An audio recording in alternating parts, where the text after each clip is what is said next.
बिस्मिल्लाहिर्रहमानिर्रहीम। कल हम लोगों ने बिज़नेस लॉ को थोड़ा सा पेपर वगैरह को अंडरस्टैंड किया था और थोड़ा सा हमने आगाज़ कर लिया था चैप्टर नंबर 2 का। चैप्टर 2 में हमने सबसे पहले कॉन्ट्रैक्ट को देखा था कि कॉन्ट्रैक्ट लॉ हमारे रीजन में, हमारे कंट्री तक कैसे पहुंचा। तो हमें समझ आ गया कि अच्छा यार, जब ब्रिटिश चले गए तो उसके बाद जब पाकिस्तान पार्टीशन हो गई, इधर गवर्नमेंट ऑफ पाकिस्तान ने भी कॉन्ट्रैक्ट एक्ट वही अडॉप्ट कर लिया और उधर इंडिया ने भी यही कॉन्ट्रैक्ट एक्ट अमेंड कर लिया। माइनर चेंजेस अपने अपने तौर पर कुछ कर ली गई। फिर हमने पहली डेफिनेशन के लिए मिस्टर कामरान और मिस्टर नोमान की करैक्टर के साथ हमने ऑफरर एंड ऑफरी को अंडरस्टैंड किया या प्रोमिजर एंड प्रोमिजी को अंडरस्टैंड किया। एक तो काम ये कल हम करके चले गए थे। दूसरा काम हमने किया था, एक अहम काम हमने किया था, लॉ में जो चंद मुश्किल डेफिनेशन आनी है उनमें से एक डेफिनेशन को टेकअप किया था, and that definition relates to offer या प्रपोजल। क्या डेफिनेशन थी जी इसकी? When a person signifies to another person his willingness to do something और not to do something in to obtain assent of other person, he is making an offer। ये एक बात हमने कल अंडरस्टैंड की थी, लेकिन इसके पीछे हमने रैशनल देखने के लिए to do something and not to do something के लिए दो हमने एग्जांपल्स ले ली, ताकि हमें पता चले कि जब हम कोई कॉन्ट्रैक्ट कर रहे होते हैं तो बाद दफ़ा हमारे कॉन्ट्रैक्ट की नेचर होती है we want to do something, कि जी आप मेरे घर की कंस्ट्रक्शन कर दें, बताएं कितने पैसे लेंगे, टू डू समथिंग। और बाद दफ़ा कॉन्ट्रैक्ट हो रहा होता है नॉट टू डू समथिंग, कि यार आप अगले 6 महीने तक ये चीज़ मार्केट में नहीं लाएंगे, बताएं कितने पैसे लेंगे, क्योंकि अभी फ़िलहाल मेरी प्रोडक्ट मार्केट में पड़ी है। तो some time to do something and some time not to do something. इसको हमने ऑफ़र की एग्जाम्पल को कल अंडरस्टैंड कर लिया था और आपने यकीनन इसको थोड़ा सा रिटेन कर लिया। अब हम आगे चलते हैं, लॉ की कुछ छोटी छोटी टर्म्स को डिफाइन करते हैं। One is promise. When the person to whom proposal is made signifies his assent to it, the proposal is said to be accepted. क्या मतलब? जब दूसरे बंदे ने सिग्निफाई कर दिया, इसने कह दिया कि ओके ठीक है जी, मैं आपका घर खरीद रहा हूं, इतने में हमारा रेट हो गया। When he signifies his assent, या इसने कहा कि जी ठीक है जी, मैं 6 महीने तक आपको कोर्ट में नहीं लेकर जाता, ठीक है हमारी बात तय होगी, आप मुझे 50,000 एक्स्ट्रा दे दें, मैं कोर्ट में नहीं जा रहा। When person to whom proposal is made signifies his assent to it, the proposal is said to be accepted. Proposal accept हो गई।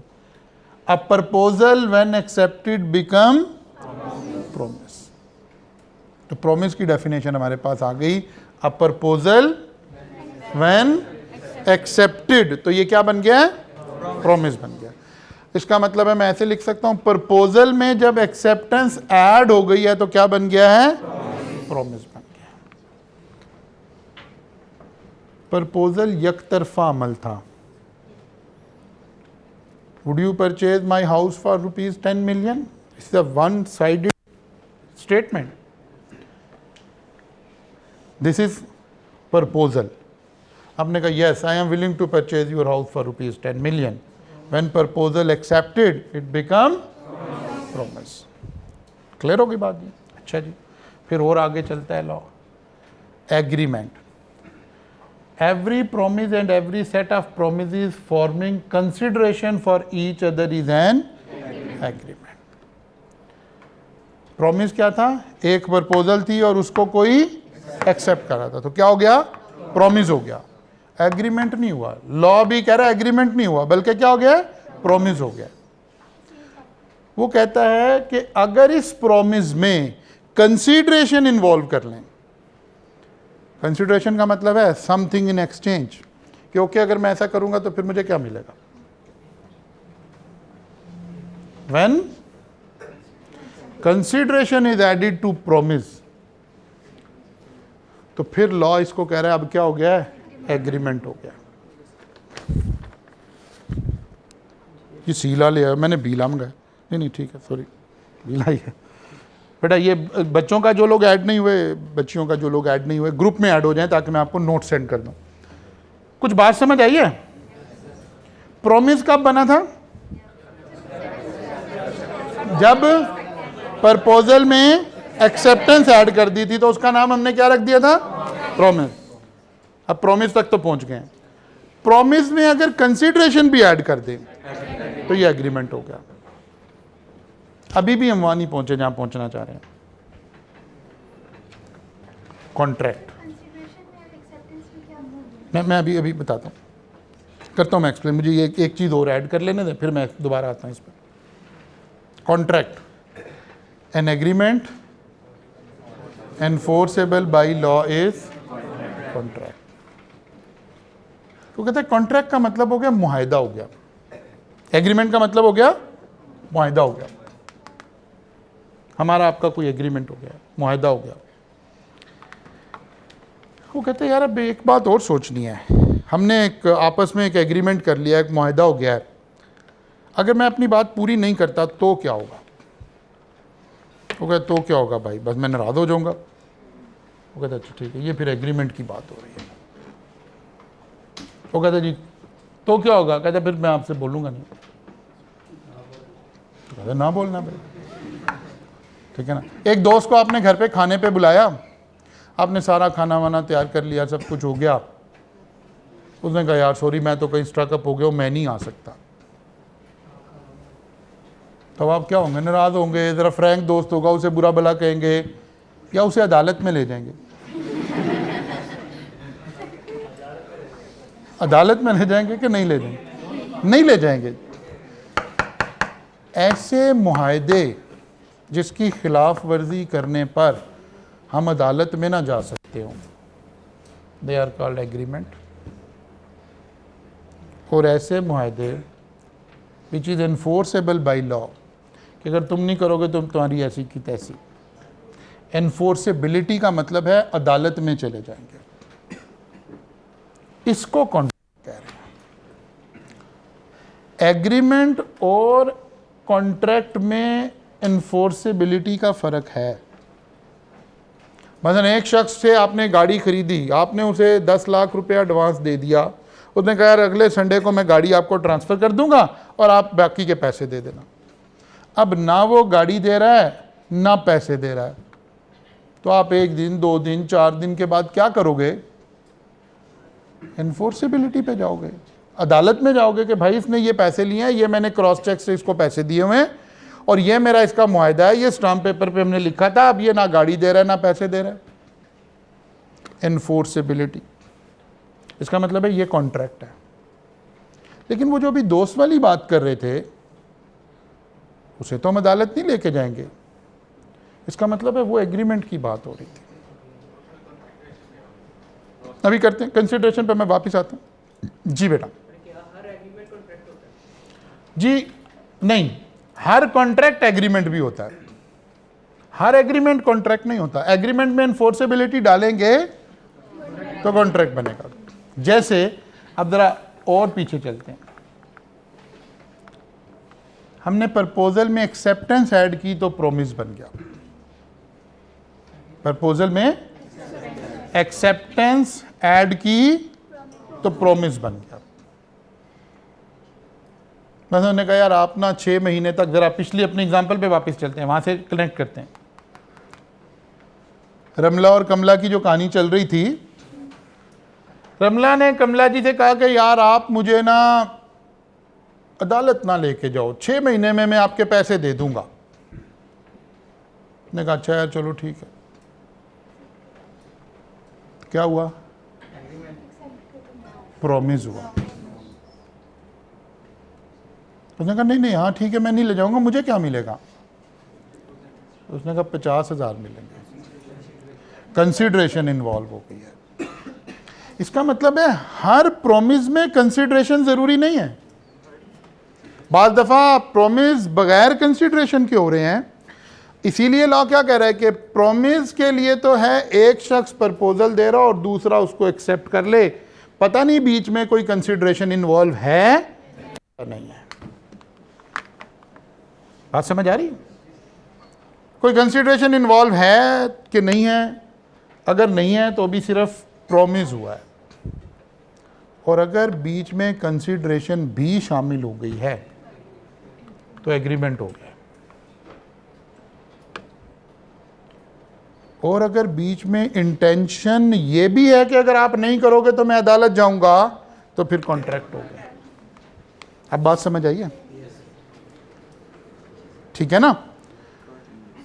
इसका मतलब है जब हम कॉन्ट्रैक्ट तक पहुंचना है तो कई और इंग्रेडिएंट भी हैं।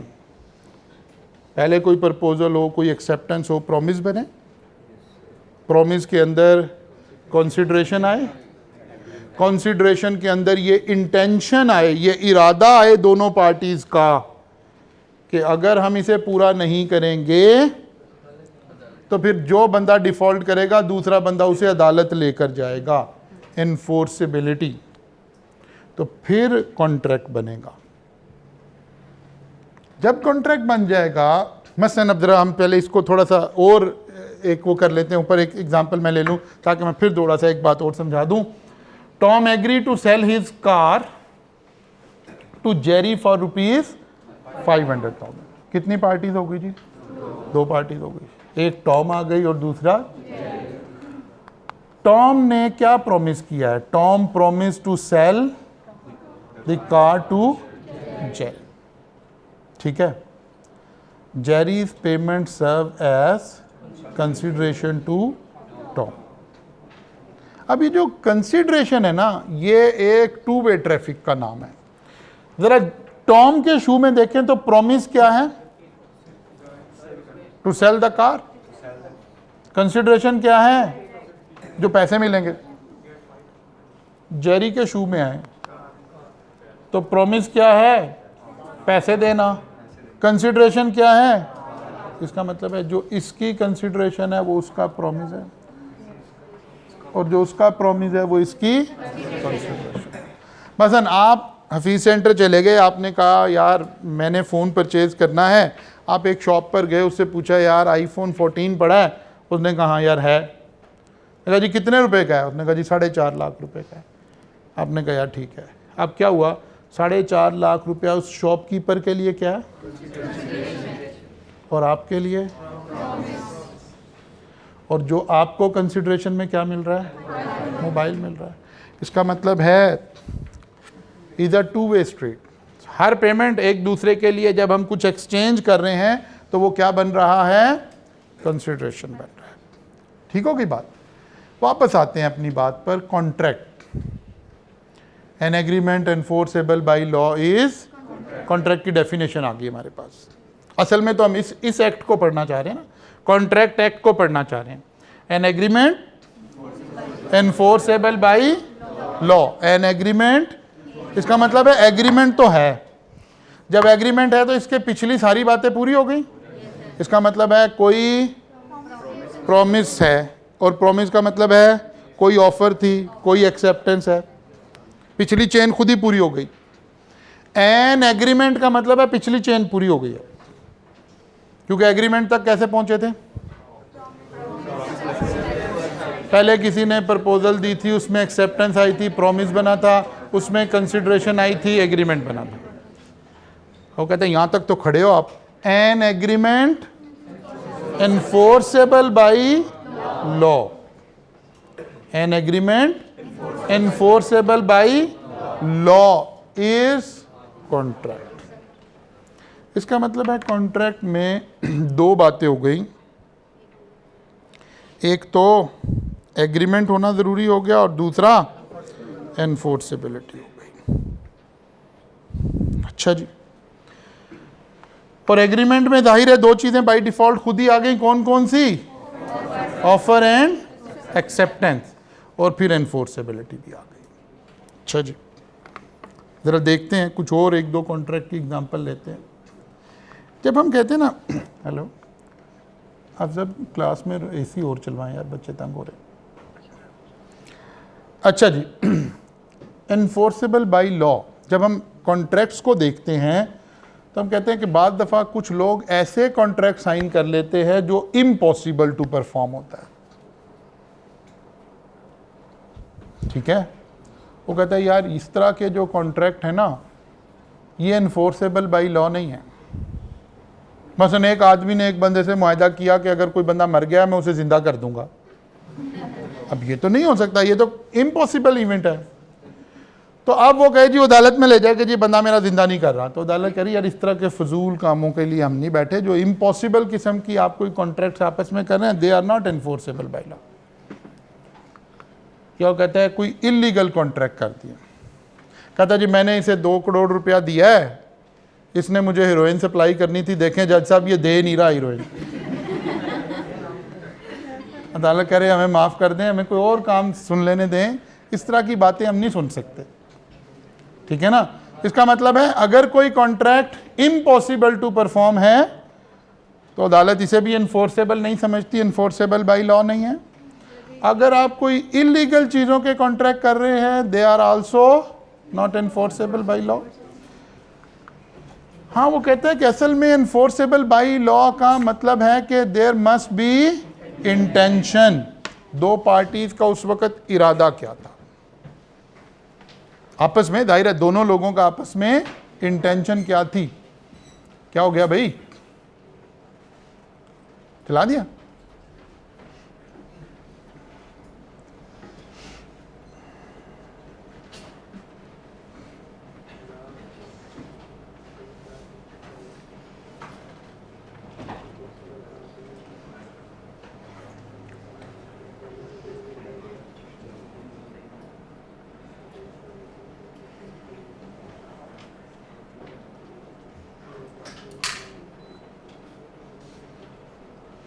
अच्छा जी, तो लॉ ये कह रहा है कि यार इन्फोर्सेबिलिटी के टाइम पे हम ये ज़रूर देखेंगे कि अगर कोई ऐसा कॉन्ट्रैक्ट आपने किया जो कि इम्पॉसिबल, तो इसको हम इन्फोर्स नहीं कर सकते ऑब्वियसली। अगर कोई इलीगल है तो इसको भी नहीं कर सकते। हाँ, आप लोगों की इंटेंशन देखेंगे इनके अलावा वाले कॉन्ट्रैक्ट्स के अंदर। अलावा वाले कॉन्ट्रैक्ट्स का क्या मतलब है कि जो इसके बाद वाले कॉन्ट्रैक्ट हैं, यानी जब दो पार्टीज आपस में एग्रीमेंट कर रही हैं तो वो उस वक़्त क्या सोच रही थी। मसलन वो कहते हैं जब एग्रीमेंट है ना, ये 2 तरह के बड़ी कैटेगरीज हमने बना ली। जो एग्रीमेंट जब लोग करते हैं ना आपस में कोई मुआहदा करते हैं, तो लॉ कह रहा है कि यार ये जो मुआहदे हैं ना, ये 2 बड़ी कैटेगरीज के मुआहदे हैं। एक हैं सोशल, डोमेस्टिक या रिलीजियस नेचर के कॉन्ट्रैक्ट। सोशल का मतलब मैंने अभी एग्जांपल दिया, आपने दोस्त को कहा यार मेरी तरफ खाना खा लो, ठीक है ना, सोशल इस तरह के कॉन्ट्रैक्ट्स, और वो दोस्त नहीं आया खाना खाने। डोमेस्टिक का मतलब है आपके फादर ने, मदर ने, हस्बैंड ने, वाइफ ने, बहन ने, भाई ने जो आपस में वादे किए हैं। अब आपने बहन को कहा कि हाँ मैं आपके लिए आता हुआ चॉकलेट लेके आऊँगा, और आप घर चले गए बगैर चॉकलेट लिए, तो अब अगली मुलाकात अदालत में होगी? नहीं, अगली मुलाकात अदालत में तो नहीं होगी ना। इसका मतलब है इंटेंशन बिहाइंड ये नहीं थी कि यार अगर एक बंदा इसको इन्फोर्स नहीं करेगा तो फिर अदालत में मुलाकात होगी। अगर ऐसे होने लगे तो सारे हस्बैंड जेल में ही होंगे, ठीक है ना, फिर तो काम खराब हो जाए। इसलिए लॉ कह रहा है कि नहीं नहीं यार, डोमेस्टिक जो कॉन्ट्रैक्ट्स हैं या जो सोशल कॉन्ट्रैक्ट्स हैं या जो रिलीजियस कॉन्ट्रैक्ट्स हैं, इनमें इंटेंशन ये नहीं है कि अगर आप पूरा नहीं करेंगे तो फिर अदालत में जाएंगे। मसलन रिलीजियस कॉन्ट्रैक्ट किस तरह का हो सकता है, जैसे वेरी गुड, जो जैसे तबलीग वाले कहते हैं जी अब आप इरादा कर लें जी 3 दिन का, अब आपने इरादा नहीं किया तो अब अदालत में तो नहीं जाएंगे ना। या और कोई डोनेशन का कॉन्ट्रैक्ट है, कोई इस तरह के कॉन्ट्रैक्ट, रिलीजियस सारी साइड, वो कहते हैं जो इस तरह के कॉन्ट्रैक्ट हैं इनकी नेचर एक तरह की है, और कुछ है कमर्शियल कॉन्ट्रैक्ट। इसके अच्छा, इन 3 के अलावा बाकी सारों को हम क्या कह रहे हैं, कमर्शियल कॉन्ट्रैक्ट। मसलन आपने कॉलेज में एडमिशन लिया, this is a commercial contract, कि कॉलेज में आपने फीस जमा कराई, उन्होंने एक रसीद जारी कर दी, अब कॉलेज कहे जी नहीं हम आपको क्लास में नहीं बैठने दे रहे, इट्स अ कमर्शियल कॉन्ट्रैक्ट। आपने किसी से लैपटॉप परचेज करने का कॉन्ट्रैक्ट किया, जितने भी बिजनेस के सारे कॉन्ट्रैक्ट्स हैं वो सब कहाँ फॉल करते हैं, कमर्शियल कॉन्ट्रैक्ट्स में। लॉ कह रहा है जरा पूछिए कुछ। नहीं, कोई कंपलसरी नहीं है, अभी आने लगे हैं, वही अगली स्लाइड पे वहीं पहुंचने लगे। अब वो कह रहा है कि भाई देखो, जो सोशल नेचर के कॉन्ट्रैक्ट्स हैं ना, इसमें अमूमन जज साहब बैठकर ये प्रज्यूम कर लेंगे कि no intention to create legal relation. यानी जब कोई सोशल कॉन्ट्रैक्ट हो रहा था, आप किसी को खाने पे बुला रहे थे, जब बहन भाई का, मियाँ बीवी का कोई आपस में गिफ्ट एक्सचेंज करने का कोई वादा हो रहा था, या कोई रिलीजियस वादे हो रहे थे, तो लॉ ने अज्यूम किया है कि दोनों लोगों का मकसद ये नहीं था कि अगर एक पार्टी पूरा नहीं करेगी तो अदालत में जाएंगे। ये मकसद नहीं था। वो कहते हैं लेकिन हम ये भी नहीं कह रहे कि ये कभी भी मकसद हो नहीं सकता, unless specifically agreed upon. Okay, नहीं नहीं, जब मुआहदा हो रहा है ना, हालांकि सोशल नेचर का ही हो रहा है, लेकिन दोनों पार्टी ने कहा कि देखो भाई, मैंने आपको डिनर पे बुलाया है और अगर आप नहीं आओगे तो मैं अदालत जाऊंगा। उसने कहा हाँ ठीक है यार, आप अदालत चले जाना। एग्री हो गया कि यार अगर ये कॉन्ट्रैक्ट जो है मैं पूरा नहीं करूंगा तो दूसरा बंदा अदालत में चला जाएगा, लेकिन ये एग्री अपॉन करना पड़ेगा। खाली खाने पे बुलाया तो लॉ कह रहा नहीं नहीं, ये तीनों कॉन्ट्रैक्ट में हमने अज्यूम किया हुआ है कि इंटेंशन अदालत जाने की नहीं थी। अगर आप अदालत में जाना चाहते हैं तो स्पेशली एग्री करें इस बात पर, unless specially agreed upon. Clear हो गई बात? दूसरी तरफ आए तो लॉ कहता है यार हमने हमेशा अज्यूम किया हुआ है कि intention to create legal relation है, और अगर आप कहते हो कि नहीं नहीं यार लीगल रिलेशन नहीं है, तो फिर यहां एग्री करें कि लीगल नहीं है। अगर खामोश रहेंगे तो हमेशा लीगल तस्वुर किया जाएगा, यहां खामोश रहेंगे तो हमेशा नो इंटेंशन तस्वुर की जाएगी। यहां खामोशी तोड़ेंगे तो इंटेंशन आएगी, यहां खामोश रहेंगे तो इंटेंशन आएगी, और अगर इंटेंशन ये नहीं है तो फिर एग्री कर लें। मसलन मैंने कोई चीज़ सेल करने का आपसे वादा किया और मैंने कहा यार देखो भाई मैं ये चीज़ आपको सेल कर दूंगा, लेकिन अगर मैंने ना सेल की तो आप मुझे अदालत नहीं लेके जाएंगे। एग्री कर लिया हमने आपस में। लेकिन अगर सिर्फ इतना हुआ कि मैंने एक चीज़ सेल करने का वादा कर लिया तो बस लीगल इंटेंशन है। अब अगर पार्टी नहीं पूरा कर रही तो मेरे पास अदालत की ऑप्शन मौजूद हो गई है। जब इंटेंशन आएगी तो कॉन्ट्रैक्ट बनेगा। इसका मतलब है कमर्शियल नेचर के सारे एग्रीमेंट कॉन्ट्रैक्ट हैं सिवाय उनके जिनमें हम लिख दें। डोमेस्टिक नेचर के सारे एग्रीमेंट एग्रीमेंट ही हैं सिवाय उसमें जिसमें हम एग्री करके उसे कॉन्ट्रैक्ट बना लें, क्योंकि इंटेंशन इंसर्ट होने से क्या चीज़ बननी है?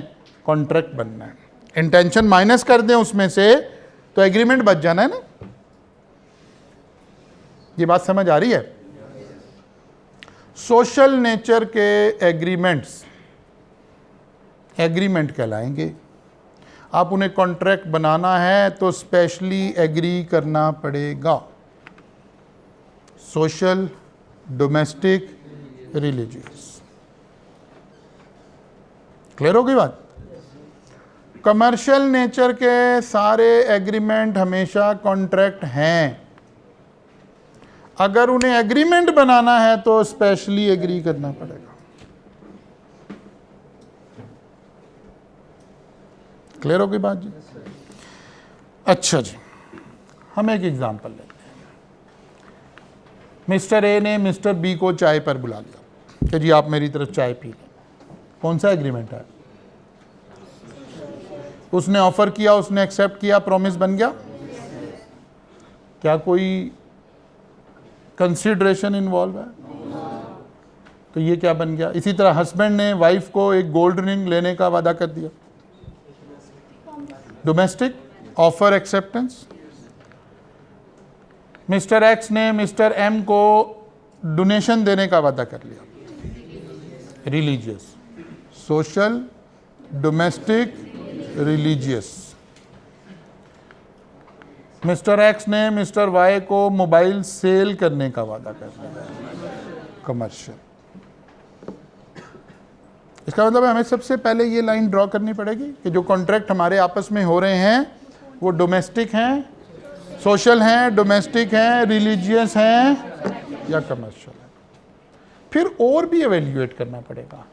मसलन एग्रीमेंट, ऑफर भी हो गई है, एक्सेप्टेंस भी हो गया, बिल्कुल एग्रीमेंट तो हो गया है, सोशल एग्रीमेंट हो गया, डोमेस्टिक एग्रीमेंट हो गया, रिलीजियस हो गया, कमर्शियल हो गया। कंसीडरेशन, कंसीडरेशन कहते हैं किसको है? Something in no consideration. आपने चाय पे बुलाया, कंसीडरेशन तो दूसरे बंदे के लिए तो कोई कंसीडरेशन नहीं। या तो आपने कहा भाई चाय पीने आ जाओ, बिस्किट लेते आना, अब तो कंसीडरेशन भी आ गया कि भाई आपको चाय इसलिए मिल रही है, आप बिस्किट लेके आ रहे हैं। लेकिन अगर आप इतने बदीद नहीं हैं तो फिर ये अभी नो कंसीडरेशन वाली कैटेगरी में आएगा। ऐसे ही है, बात समझ आ रही है? नो कंसीडरेशन, नो कंसीडरेशन, ठीक है ना। इसका मतलब ये हुआ इन जनरल। अभी करते हमें जाहिर है ये तो हम पहला स्टेप पढ़ रहे हैं, अभी हमें बहुत आगे तक लॉ में जाना है। हमें एक बात समझ आई है कि जर्नली, जर्नली का मतलब है हमेशा, ऐसा ज़रूरी नहीं है। Generally social, domestic and religious contract में कंसीडरेशन भी नहीं होती, ठीक है ना। लेकिन कमर्शियल कॉन्ट्रैक्ट में हमेशा कंसीडरेशन इन्वॉल्व होती है। अच्छा जी, फिर आ गया intention to create legal relation. अभी भी एग्रीमेंट नहीं हो गया, कंसीडरेशन आने से ये कहाँ पहुंचे हैं? एग्रीमेंट पे पहुंचे हैं, कॉन्ट्रैक्ट नहीं बना। अब देखना है कि यार दो लोगों की नीयत क्या थी। कहते कि क्या आपस में ये तय हुआ था चाय पर जब बुला रहे थे कि अगर कोई बंदा ना आया तो दूसरा बंदा लीगली एनफोर्स करेगा कॉन्ट्रैक्ट को? जनरली तो नो। लेकिन अगर ये स्पेसिफिकली कर लें तो फिर ये यस भी हो सकता था। इसका मतलब है हमें रटा नहीं लगाना, हमें समझना है कि एक सोशल एग्रीमेंट को भी कॉन्ट्रैक्ट बनाया जा सकता है। हम एक सोशल गैदरिंग कर रहे हैं और हमने एज अ चीफ गेस्ट किसी पर्सन को बुला लिया। अब क्योंकि हमने उस पर्सनैलिटी की वजह से ही इतने लोगों के डिनर का इंतज़ाम किया, ये सारा कुछ किया, तो हमने उसे कहा कि सर आप आएंगे और अगर आप ना आए तो intention to create legal relation है हमारी, क्योंकि हम इतने पैसे लगा रहे हैं, आप तो काम खराब हो जाएगा। तो यही लॉ आपको समझा रहा था कि यस, सोशल, डोमेस्टिक या रिलीजियस कॉन्ट्रैक्ट में आप पार्टीज चाहें तो इंटेंशन क्रिएट भी कर सकती हैं। तो कहते हैं अगर पार्टी रही ना खामोश, तो फिर लॉ की प्रिजम्पशन ये है कि फिर इंटेंशन नहीं थी। आज समझ आई ना? फिर लॉ की एजम्पशन ये है कि फिर इंटेंशन नहीं थी। अच्छा जी, husband and wife, no intention, no intention. Commercial, yes definite. अच्छा, यहां लिखना जरूरी है? कहते नहीं नहीं नहीं, यहाँ लिखना जरूरी नहीं है। हमने खुद ही अज्यूम कर लिया है, हमने खुद ही अज्यूम कर लिया है कि intention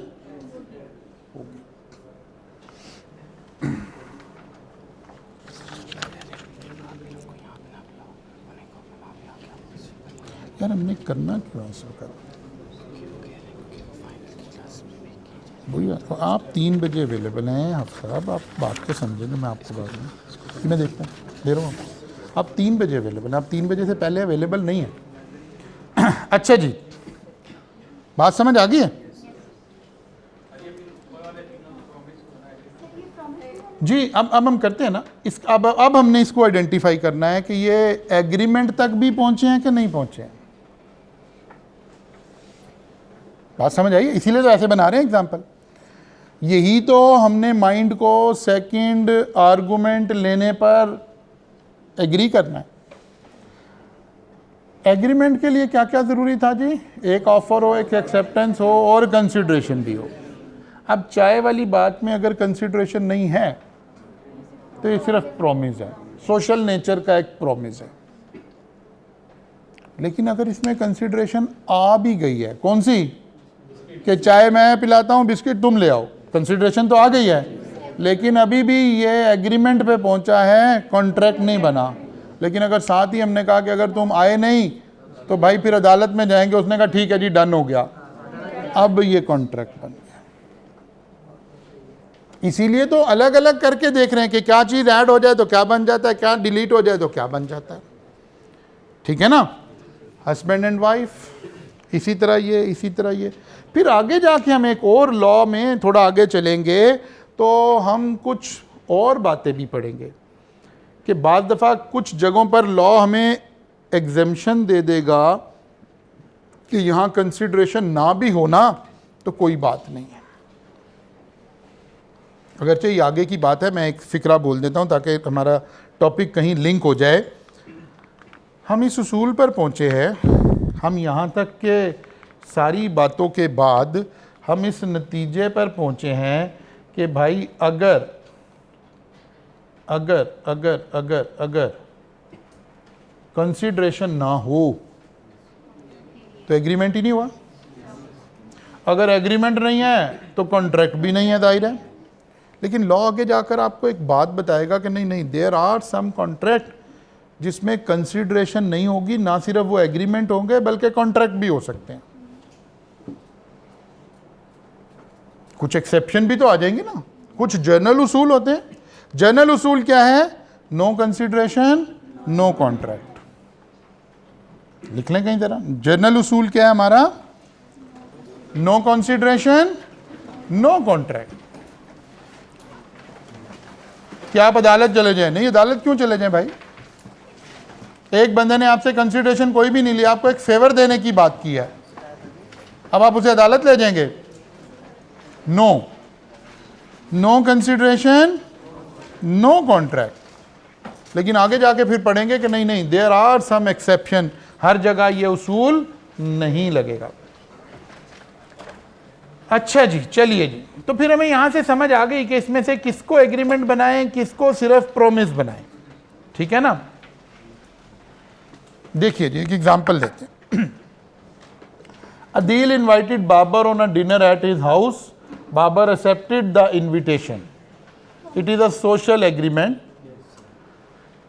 If Adil failed to serve dinner to Babar, then Babar cannot go to court for enforcing the agreement. And simply, if Babar did not turn upon, then Adil cannot go to court for enforcing the agreement. क्योंकि intention नहीं थी।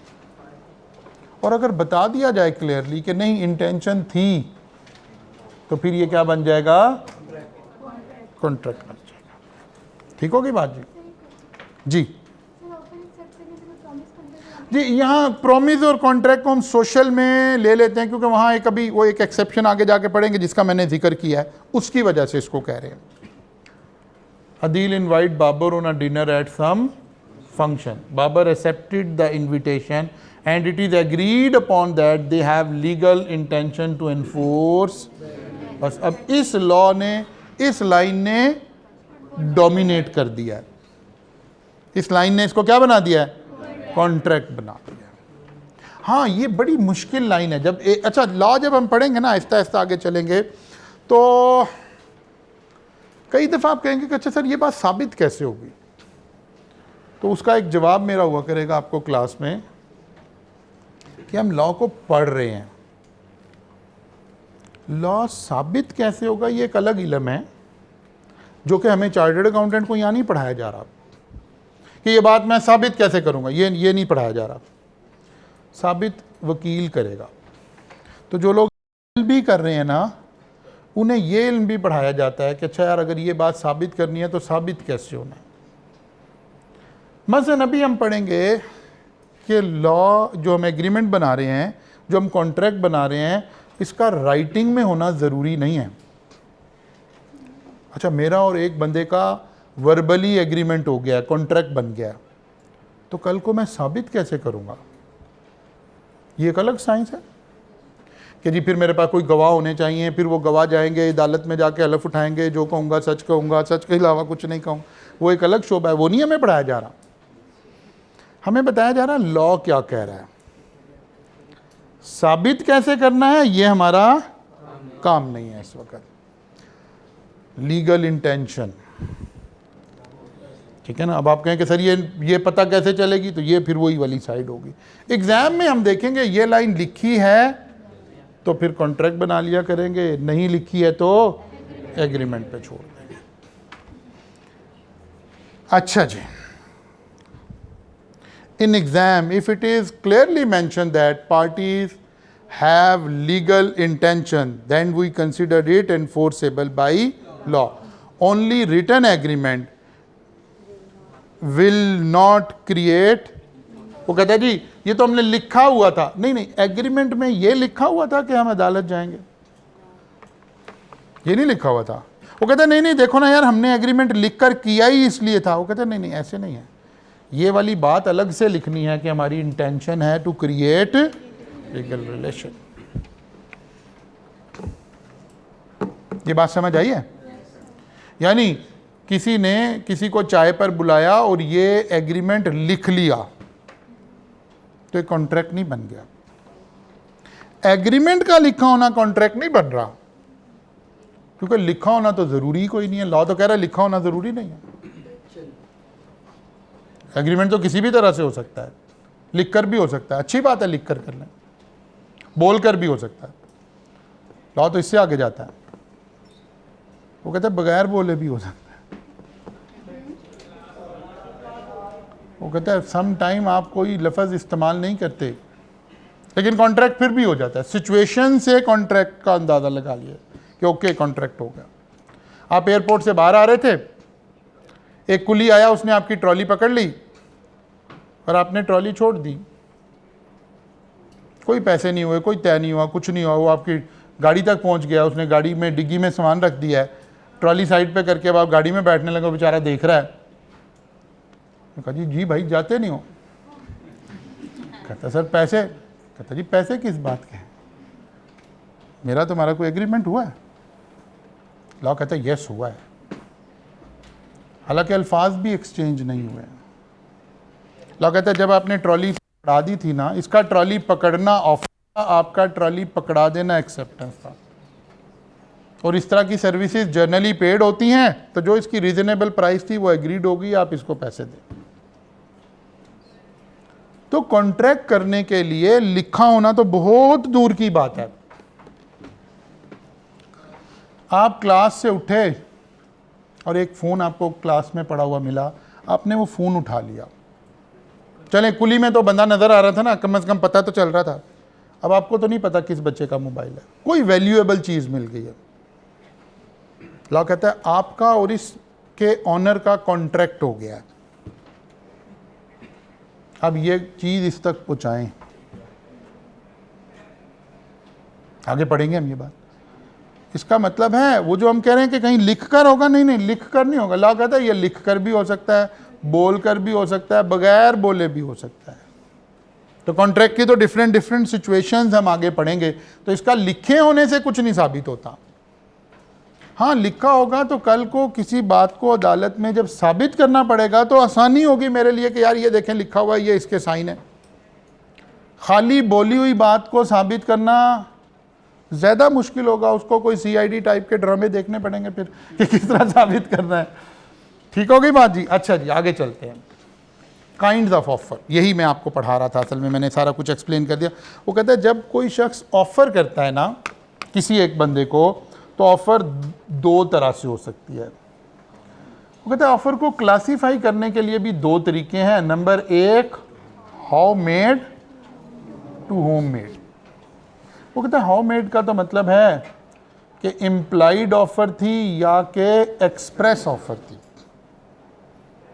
Express offer का मतलब है by words. अब words written भी हो सकते हैं और स्पोकन भी हो सकते हैं। Will you purchase my house for ₹10 million, अगर ये लिख कर दे दिया बात तो तब भी एक्सप्रेस ऑफर है। बोल कर बता दी, अल्फाज इस्तेमाल करके बता दी, तब भी एक्सप्रेस ऑफर है। और इम्प्लॉइड के वो मीनिंग है जो दोनों एग्जाम्पल मैंने अभी आपको सुनाई है। वो जो कुली वाली एग्जाम्पल थी, that was an employed offer, जिसमें अल्फाज इस्तेमाल नहीं हुए।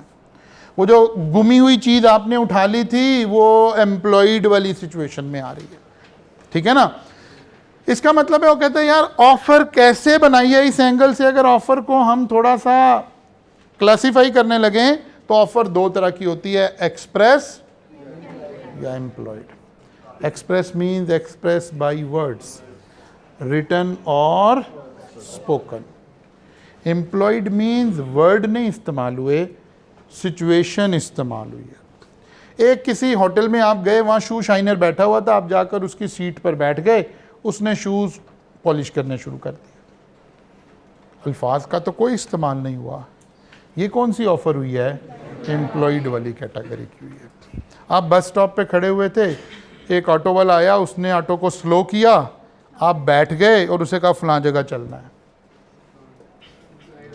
एम्प्लॉयड ऑफर हो गई है। उसका स्लो होना ऑफर करवाना था, आपका बैठ जाना एक्सेप्ट करना था। अब वर्ड्स एक्सचेंज नहीं हुए। बात समझ आ रही है? एक तो ये तरीका है ऑफर को क्लासिफाई करने का, लेकिन जब हम ऑफर को ऐसे क्लासिफाई कर रहे हैं तो हम देख रहे हैं हाउ मेड, ऑफर की कैसे गई है। अल्फाज का इस्तेमाल करके या अदाओं का इस्तेमाल करके, ठीक है ना? इम्प्लाइड की उर्दू ऐसे कर लेते। दूसरा है टू होम मेड, किसको की गई। वो कहता है भाई या तो जनरल ऑफर है या स्पेसिफिक ऑफर है। जनरल ऑफर का मतलब है पब्लिक एट लार्ज को ऑफर की गई है, कोई भी एक्सेप्ट कर सकता है। मसलन हम ये 100 बच्चे क्लास में बैठे हैं, आपका नाम क्या बेटा? असमतुल्ला। मैं असमतुल्ला से कोई गुफ्तगू कर रहा हूँ कि यार असमतुल्ला आपने ये मोबाइल परचेज़ करना है। ये हमारी कोई आपस में गुफ्तगू हो रही है मेरी और असमतुल्ला की। मैं इसे कह रहा हूँ यार ये 50,000 का मोबाइल है, लेना है। इसने कहा नहीं, ये सोच रहा है अभी। इसने कहा सर मैंने लेना है, ये ले 50,000 रुपया। क्या फ़ोन इसका हो गया? नहीं, इसको तो ऑफ़र ही नहीं करवाई जा रही थी। स्पेसिफिक ऑफ़र का मतलब है ये किसी ख़ास आदमी को करवाई जा रही है, वही इसको एक्सेप्ट कर सकता है।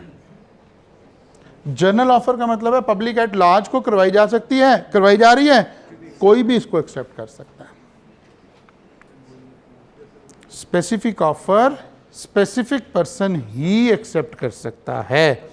जनरल ऑफर जनरल पब्लिक को है, कोई भी एक्सेप्ट कर सकता है। आगे जाकर किसी जगह इसकी डिटेल आएगी अपनी अप्रोप्रिएट चैप्टर में, लेकिन हम इसको ज़रा एक जगह लाना चाहते थे कि यार ऑफ़र की 4 किस्में हो गई हैं। फिर इसका मतलब है 2 किस्में हैं कैसे ऑफ़र की गई है, और दूसरा है किसको ऑफ़र की गई है।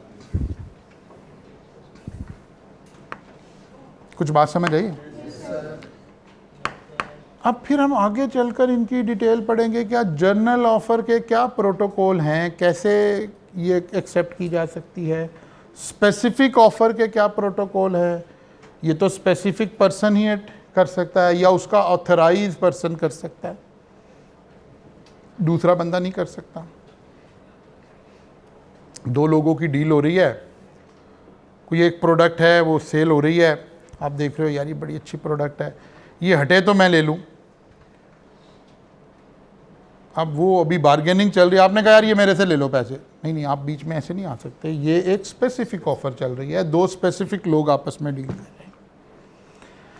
अच्छा जी, हाउ मेड को थोड़ा और कर दें। एक्सप्रेस इफ द प्रपोजल और acceptance of any promise is made in word, the promise is said to be express. और दूसरा आ गया एम्प्लॉयड, इफ द प्रपोजल और acceptance is made otherwise than in word, the promise is said to be implied. अब implied की कुछ जहन में हमारे बातें आ गई हैं, वो कुली वाली एग्जाम्पल आ गई है, ठीक है ना, वो शू शाइनर वाली एग्जाम्पल आ गई है, वो फाइंडर ऑफ द गुड्स की एग्जाम्पल आ गई है, कि जहाँ वर्ड्स एक्सचेंज नहीं हो रहे बल्कि अदर देन वर्ड्स कोई बात तय हो रही है। क्या बिहेवियर से उसका ऑटो का स्लो करना बता रहा था, शू शाइनर का वहाँ बैठे होना ऑफ़र था, आपका जाकर सीट पर बैठ जाना एक्सेप्टेंस था। कुली का आपकी ट्रॉली पकड़ना ऑफ़र था, आपका ट्रॉली सिर्फ छोड़ देना एक्सेप्टेंस था। अब वर्ड्स एक्सचेंज नहीं हो रहे इस सारे उसमें, इनको हम सबको क्या कह रहे हैं? एम्प्लॉयड ऑफ़र कह रहे हैं। तो बात समझ आई है? तो जो ये ऑफ़र थी ये कौन सी थी फिर? Will you purchase my house for ₹10 million? Express word use हो गए हैं, भले बोल के हुए हों भले लिख के हुए हों, ऐसे ही है ना? अच्छा जी, तो ये एक्सप्रेस ऑफर की एग्जांपल आ गया, क्योंकि वर्ड रिटन भी हो सकते हैं और वर्ड्स स्पोकन भी हो सकते हैं। अच्छा जी, एम्प्लॉयड में ये शू शाइनर वाली एग्जांपल आ गई, ये वो ऑटो वाली एग्जांपल आ गई, बस स्टॉप पे खड़े हैं और कोई आके आपको स्लो कर रहा है, वहाँ से आपको समझ आ गई। तो by action normally implied offer हो रही होती है। इफ द प्रपोजल और acceptance is made otherwise than in words the promise is said to be. If the proposal और एक्सेप्टेंस दोनों में से कोई एक एक्शन से हो जाए तो ये एम्प्लॉयड की एग्जांपल है। क्या मतलब? ऑटो वाले ने आकर, एक था ऑटो वाले ने स्लो किया और आप बैठ गए, ना प्रपोजल वर्ड से एक्सचेंज हुई ना एक्सेप्टेंस वर्ड से एक्सचेंज हुई, ये तो बगैर किसी इख्तलाफ के इम्प्लॉयड ऑफर है ना। ऑटो वाला आके स्लो होकर उसने कहा बाबू जी जाना है, आपने कोई लफ्ज़ इस्तेमाल नहीं किया, आप बैठ गए, फिर भी एम्प्लॉयड, क्योंकि इन दोनों में से कोई एक अगर बाई एक्शन हो जाए तो एम्प्लॉयड में कन्वर्ट हो गई। द प्रपोजल और acceptance is made otherwise than words. Clear हो गई बात जी? अच्छा जी, टू होम मेड में भी देख लें, जनरल ऑफर स्पेशल ऑफर। जी जनाब, general offer, offer is made to public at large, पहला इंग्रेडिएंट इसका। दूसरा ingredient, anyone can accept by performing according to. अब ये बड़ी बात अहम है, कहीं आगे जाके दोबारा भी पढ़ेंगे, यहाँ इसलिए पढ़ रहे हैं कि ज़रा बात हमें किसी किनारे लग जाए। एक कंपनी एक ऑफ़र करवाती है, मसलन हम ऐसे एक एग्जांपल ले लेते हैं, कोविड आ गया जी, कोविड की बाद अब कंपनीज ने वैक्सीन बना ली, फलां कर लिया। एक कंपनी फाइज़र जो है वो, बल्कि पी से लिखते हैं तो फाइज़र जो है वो कहते हैं यार अगर आप हमारी वैक्सीन लगवाएं as per instruction mentioned on vaccination, और फिर भी किसी बंदे को कोविड हो जाए तो हम उसको 5 लाख रुपया देंगे कंपनसेशन।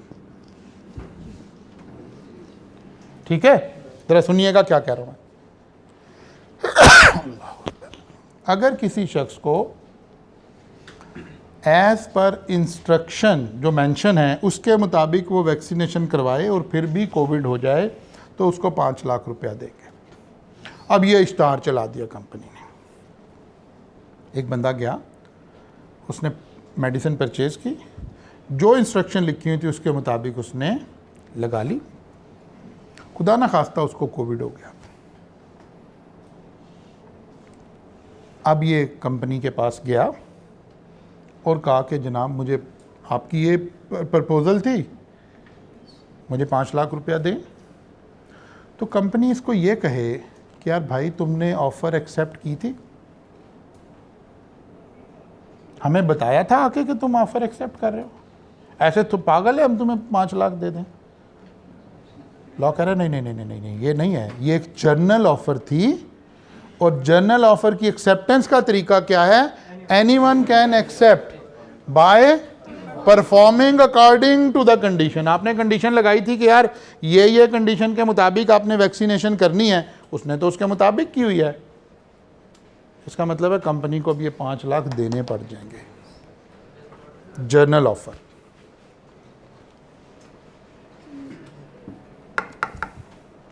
बात समझ आई है? It is continuing offer until withdraw. जब कंपनी ये दोबारा इश्तहार ना दे दे, जब तक हर आदमी इसको ऑफर को एक्सेप्ट कर सकता है, कर सकता है, कर सकता है, कर सकता है। These are the characteristics of general offer. But what about specific offer? Offer is made to specific और असर्टेन्ड पर्सन। असर्टेन का मतलब भी स्पेसिफिक ही होता है, यानी स्पेसिफिक तो बाई नेम हो जाता है, असर्टेन का मतलब है कि हाँ यार, मैंने कहा जी ये ऑफर आई कैप के प्रेसिडेंट को है, तो वी कैन असर्टेन कि इस वक्त प्रेसिडेंट इशफाक तौला साहब हैं। बात समझ आ रही है ना? हालांकि मैंने इशफाक तौला साहब का नाम नहीं बोला है, या मैंने कहा जी ये ऑफर उस बच्चे के लिए है जो टॉप करेगा, तो जब बच्चा टॉप कर जाएगा तो असर्टेन हो जाएगा ना। तो या तो स्पेसिफिक हो या असर्टेन पर्सन हो, तो उसको हम क्या कहते हैं? स्पेसिफिक ऑफर कहते हैं। Can be accepted only by that specified person, only by that specified person. Clear होगी बात जी? कल इंशाल्लाह ताला यहाँ से आगे चलेंगे। मेरा नहीं ख्याल है कि लॉ आपको ऐसे लगेगा कि कोई बहुत मुश्किल काम है, लेकिन आप रोज़ाना का काम रोज़ाना करते रहेंगे। मुझे मेरे QR कोड वापस कर दें तो आपकी मेहरबानी है।